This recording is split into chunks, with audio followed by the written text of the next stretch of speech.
જૂના સમયના લગ્ન અને જાનના ઉતારાને લગતી એક સરસ મજાની વાત કે જે ચુનીલાલ મડિયાએ લખેલી છે ઈચ્છા કાકા, જે તમે જરૂર સાંભળી હશે. એ જ વાત આજે આપણે સાંભળવાના છીએ. કદાચ તમે આ વાત ગુજરાતીના પાઠ્યપુસ્તકમાં પણ જરૂર વાંચી હશે કે સાંભળી હશે. જાનૈયાઓ જાનીવાસમાં આવ્યા ત્યારે સૌને ઊંટ મારવું પડે એવી આકરી તરસ લાગેલી, છતાં એમણે પહેલું કામ પાણી પીવાનું ન કર્યું. પાગરણ ભર્યા હતા એ ઓરડી પર જ હલ્લો લઈ ગયા. કારણ હતું પોષ મહિનો હતો, રીંગણી બાળી નાખે એવા હિમ પડતા. એમાં વળી ભોગ જોગે જાનને ઉતારો પણ ભાદર નદીના મધ વહેણ ઉપર જળુબી રહેલા દરબારગઢમાં મળ્યો હતો. પછી તો ટાઢની કાતિલ અસરનું પૂછવું જ હું. હજી તે સમી સાંજ હતી, જાનના સામૈયા પણ નહોતા થયા. ત્યાર પછી જમી કારવીને સુવા જવાને તે હજી ભવ એકની વાર હતી. પણ તરસ લાગે ત્યારે કૂવો ખોદવા બેસાય અને વેવાઈએ આ 50 માણસ વચ્ચે સાવ પાપડ જેવી પાતળી 30 ગોદડી આપેલી એ કોને પૂરી થાય? સૌએ બબ્બે ગોદડા બગલમાં મારીને ઉતારામાં મનગમતે ખૂણે હંગરી દીધા. ખાવાનું ન જડે તો કાંઈ નહીં, પણ ઓઢવાનું નહીં જડે તો આખી રાત ઠૂઠવાવું પડશે. આ સૂત્રને નજર આગળ રાખીને જ આ ગોદડા લૂંટ ચાલેલી.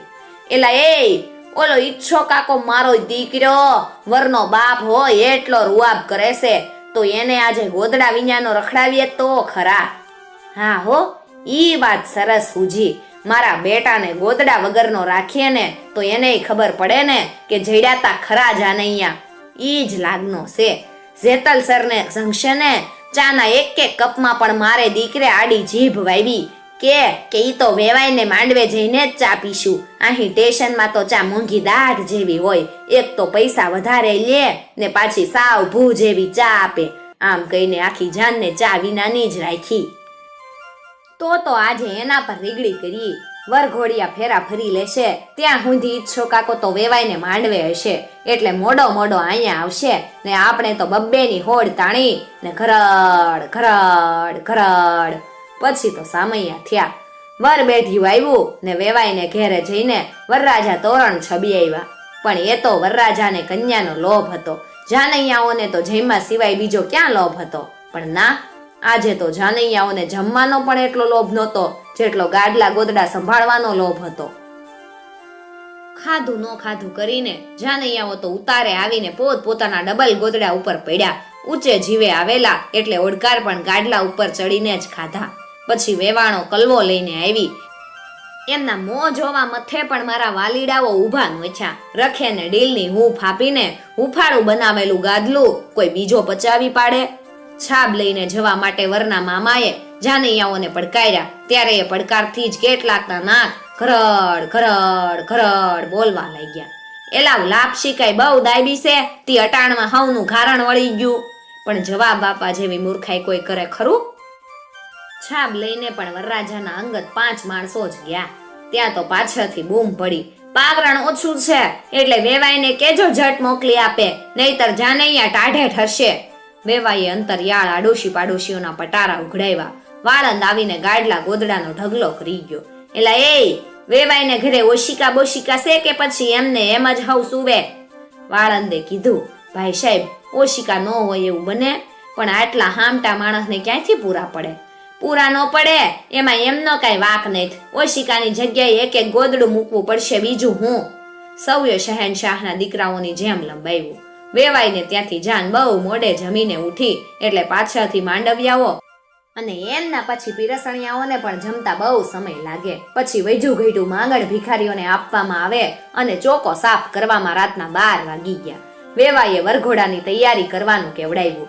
વરરાજાએ શણગાર સજવા માંડ્યો. ધોતિયાની પાટલી ચીપવામાં એટલો વખત લાગ્યો, એથી 3 ગણો વખત તો સાફાએ લીધો.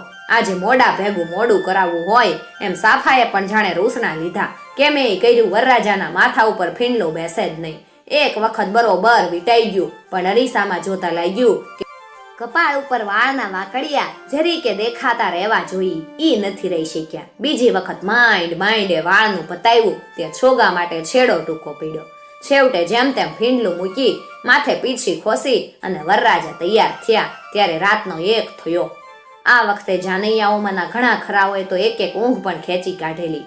આવી 3 ગોદડા અને બબ્બે ગાડલાની ઊંઘ ક્યાંથી મળે? વરઘોડો ચડ્યો ત્યારે બહુ ઓછા જાનૈયાઓ જાગતા હતા. વર, અણવર, વરના બાપ, ઈચ્છા કાકા ને લૂણ ઉતારનાર 1-2 છોકરીઓ.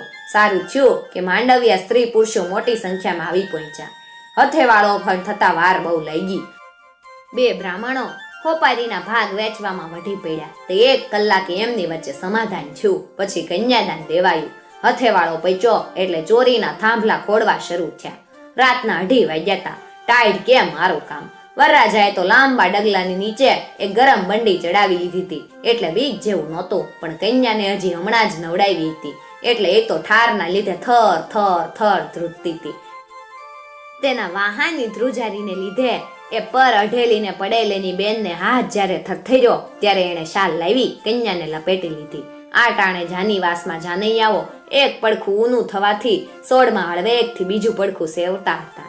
ઈચ્છા કાકા પાસે સોપારીની થેલી હોવાથી માંડવિયાઓ એમના જીવ ખાતા હતા. કેટલીક આઝાદ બાયડીઓએ તેને ગીતમાં પણ ઈચ્છા કાકાને ઝડપ્યા. જોયું રે ઈચ્છા તારું મોટાપણું રે, તે તો સોપારીના કટકા સારું હેઠું જોયું રે.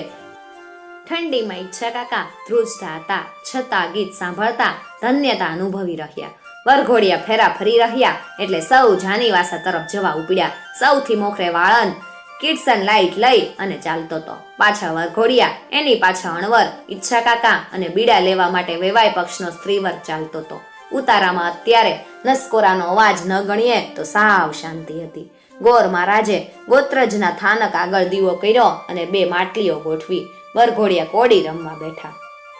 ઈચ્છા કાકાએ પિતા દ્વારા સોંપાયેલો સોપારીનો હવાલો હજી છોડ્યો નહોતો. કોડીની રમત રમાઈ રહી એટલે વેવાણોએ બીડા માંગ્યા. ઈચ્છા કાકા સિવાય બીજો કોઈ પણ માણસ એવી શક્તિઓ નહોતો ધરાવતો જેણે નાણાં વિષયક જવાબદારી સોંપી શકાય. હવે બન્યું એવું કે બીડા લેનારી વેવાણોની સંખ્યા ધાર્યા કરતા ઘણી મોટી નીકળી. એ સૌને જુદી જુદી રકમના બીડા જમણા હાથની મુઠ્ઠીમાંથી ડાબી હથેળીમાં બરાબર 2 વખત ગણીને આપવા જતા ઘણો સમય વહી ગયો. વરરાજાને તો આખા દિવસનો નકોડો ઉપવાસ ને વળી ઠેઠ મોડેથી ફરાળ મળ્યું હોવાથી એમાં કોઈ સોદરી વળી નહોતી. એ તો થાકોડાને લીધે કડકડતું ધોતિયું ને બોસ્કીના પેરાણ હોતા ખાટલામાં પડ્યા. અણવર પણ આખા દિવસની અવૈતની માનાહ મજૂરી કરી હોવાથી થાકીને ટેં થઈ ગયા હતા. એમણે જગ્યા કરી લંબાવી.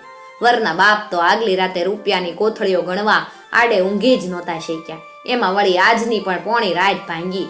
આજના ખર્ચનો હિસાબ આવતી સવારે લખવાનું નક્કી કરી એમણે પણ કબજો ઓશિકા નીચે મૂક્યો. લુણાગરી છોકરીઓ તો આમે ઊંઘતી જ હતી. એ તો બિચારી આવતા વેત જ ઢળી પડી. ઈચ્છા કાકાને તો વેવાણોએ બીડા માટે બહુ રોકી રાખ્યા. જો કે વધારે સાચું તો એમ કહેવાય કે ઈચ્છા કાકાએ જ વેવાણોને મોડે સુધી રોકી રાખી. રાતના 3 ટકોરે ઈચ્છા કાકા જાનીવાસમાં દાખલ થયા ત્યારે ઓરડામાં 300 કેન્ડલ પાવરની ફૂફાડા નાખતી કિડસન લાઈટ સિવાય બીજું કોઈ નહોતું જાગતું. જાનૈયાઓ તો બધુંય પાગરણ વાણી ચૂકીને દબાવી સુતાતા અને અત્યારે મીઠી નિંદર માણી રહ્યા હતા. હવે પહાડા વીંધી નાખે એવી ટાઈડમાં કરવું હું. હોવાની તો ક્યાંય જગ્યા નહોતી. ઈચ્છા કાકાનું તેલ પણ પાતળું નહોતું, નહીતર સાંકડે મોકળે પણ કોઈ 2 જણની વચ્ચે સમાસ કરી શકત. પણ હવે ઊંઘ્યા વિના કઈ હાલ છે ને હુવાની જગ્યા તો ધારો કે કદાચ મળી હોત તો પણ ઓઢવાનું હું. નવાબ જાદાઓએ ઓશિકે પણ ગોદડા જ મૂક્યા છે. અને આવી મોડી રાતે પગરણ લેવા વેવાઈને ત્યાં પણ કોણ જાય. વાળંદ પણ હમણાં જ વીંઝણો લઈ અને માંડવે વયો ગયો. પગલાનો જ ફેર પડ્યો. ઈચ્છા કાકા મૂંઝાય અને એનો તોડ ન આવે એવું કઈ બને. ખાની ચોકડી પાસે જે 2 જણ સુતાતા એમની વચ્ચે સહેજ પોલાણ રહી જવા પામેલું. એમાં હળવેક રહીને ઈચ્છા કાકાએ પડખાભેર ઉભડક જેવી સ્થિતિમાં લંબાવ્યું. પણ આમ જો આખી રાત પડ્યો રહું તો હાડકાના હાંધા જ વળી જાય ને એક થરા નળિયાવાળા ખપેડામાંથી સીધા વરસતા ઠારમાં ઠૂઠવાઈ જ જાવ કે બીજું કાંઈ થાય. છેવટે ઈચ્છા કાકાએ એક તુક્કો જ મેળવ્યો. પડખામાં જે જણ સૂતો તો એના વાહા ઉપરથી પેરણ ઊંચું કરી ને હળવેક રહી તે ઈચ્છા કાકાએ પોતાની જીભ ફેરવી. પેલો ભડકીને જાગી ગયો. આંખમાં ભરેલી ઊંઘને કિડસન લાઈટનો ઉજાસ આંજી નાખતો હતો. પાછળ વાહામાં કૂતરું જીભ ફેરવી ગયું હોય એમ ભીનું ભીનું લાગતું હતું. પણ કૂતરું તો અહીંયા આવે ક્યાંથી ને ક્યારે આવે? ત્યારે કોઈ માણસે? ઈચ્છા કાકાએ ફરીથી એના પગની ઘૂંટી ઉપર જીભ ફેરવી. આ શું? ઈચ્છા કાકા, હું થયોસ? ઈચ્છા કાકાના મોંમાંથી લા ચાલી જતી હોય એમ પેલો ઊંઘ ભરી આંખે પણ કળી શક્યો. શું થયું ઈચ્છા કાકા? ઈચ્છા કાકાને હેડકી ઉપડી હોય એમ એવો ઓ ઓ ઓ કરી રહ્યા. એમાં વચ્ચે વચ્ચે ત્રુટક શબ્દ બોલ્યા. તમે કોઈ ગભરાતા જરાય નહીં હો. ઈ તો હું આજ હવારે ઢોલીને બરકવા ગયો તો ત્યાંથી ઓલું કૂતરું સહેજ દાઢ બેસારી તમે કોઈ જરાય બીજો હો ને પેલાને સમજતા વાર ન લાગી કે ઈચ્છા કાકાને હડકાયું કૂતરું આભળ્યું છે ને લબરકી શરૂ થઈ છે. તરત એણે ઊભા થઈ ગોળામાંથી પાણીનો કળશો ભર્યો ને જ્યાં જ્યાં ઈચ્છા કાકાએ જીભ ફેરવી ત્યાં ત્યાં સાફ કરી નાખ્યું. પાયડમાંનું ભગવાન નો કે બટકું ન ભર્યું, નહીતર તો ભેગા ભેગી મને લબરકી ને એમાંય હડકવાત થાત કે બીજું કાંઈ. હવે ઈચ્છા કાકાની પડખે સુવાય ખરું? ઉઠીને બટકું ભરી લે તો પછી એનો ટાટિયો વાઢવો મારે. પેલો ગભરામણમાં જ બહાર નીકળી ગયો. ત્યાં એક ફાટેલું ગુંગણ પડ્યું તું, એના અડધા ભાગ પર લંબાવી બાકીનું અડધું માથે ઓઢી લીધું ને લબરકી ન થાય તો ઘેર જઈને શનિવારે હડમાનને નાળિયેર વધેરવાની બાધાએ લીધી. આજે ઈચ્છા કાકા ઉપર અડી કરવાના આશયથી અને એમની રીગડી થાય એ જોવાની મજા માણવા સારું કેટલાક જાનૈયાઓ ઊંઘ્યા જ નહોતા ને ગોદડામાં મોં હંતાડીને મૂછમાં હસતા હતા. ઈચ્છા કાકાની હેડકી ને હક હક હક અવાજ સાંભળીને એમના જમણે પડખે સૂતેલો બીજો જણ હળવેકથી ગોદડું ખસેડીને ઊભો થયો. ઈચ્છા કાકાએ કીધું, હક કા એલા કીરપા ઊભો કા થયો? તું જરાય બીજેમાં હો હક. અને વાક્ય પૂરું કરતા તો એમના પાન ખાધેલા મોંમાંથી લાળનો કોગળો નીકળી પડ્યો. કીરપો કે, કાકા આઈ મારો હાળો ઘામ બહુ થાઈશ, હું બારો ઓશરીમાં જાઉં છું. કીરકો બહાર ગયો. બધાએ બહાર જઈને કાકાની લબરકી વિશે બીતા બીતા ઘૂપસૂપ કરવા માંડી. એમના માના એક અનુભવીએ કીધું કે હડકવામાં દર્દીને માથે ગોદડા નાખાતા મેં જોયા છે ખરા. એને માથે ગમે એવું કઈક ભારે વજન નાખી રાખવું જોઈએ એટલે ઊભો ન થઈ શકે ને બીજા કોઈને આભળે નહીં. સૌના પેટમાં ફડક ફડક ફડક થતું તું કે આપણે તો હવાર સુધી જાગતા જ બેસવું એટલે વાંધો નહીં, પણ ન કરે નારાયણ ને આ બીજા ઊંઘનારામાંથી કોકને ઈચ્છો કાકો દાઢ બેસાડી દે તો રામ કહાણી જ થાય ને. તરત સવે પોતપોતાના ઓઢેલા અને એ સિવાય ઉશી કે પાંગતે મૂકેલા બધાએ ગોદડા વીણી ચૂણીને ઈચ્છા કાકાને ઓઢાડી દીધા અને બાર ઓશરીમાં ભાદરની પાટમાંથી વિંજાતા હિમ જેવા સુસવાટામાં અને માથે પખેડામાંથી વરસતા ઠારમાં ખેડચાની જેમ ઠૂઠવાતા બેસી રહ્યા. ઈચ્છા કાકાને ઊંઘ વળી એટલે એમની હેડકી બેસી ગઈ. 2 દિવસના ઉજાગરા વેઠેલા ઈચ્છા કાકા તે રાતે ઊંઘ્યા છે કાંઈ? મિત્રો, આવી જ બીજી વાર્તાઓ સાંભળવા માટે ચેનલને જરૂરથી સબસ્ક્રાઇબ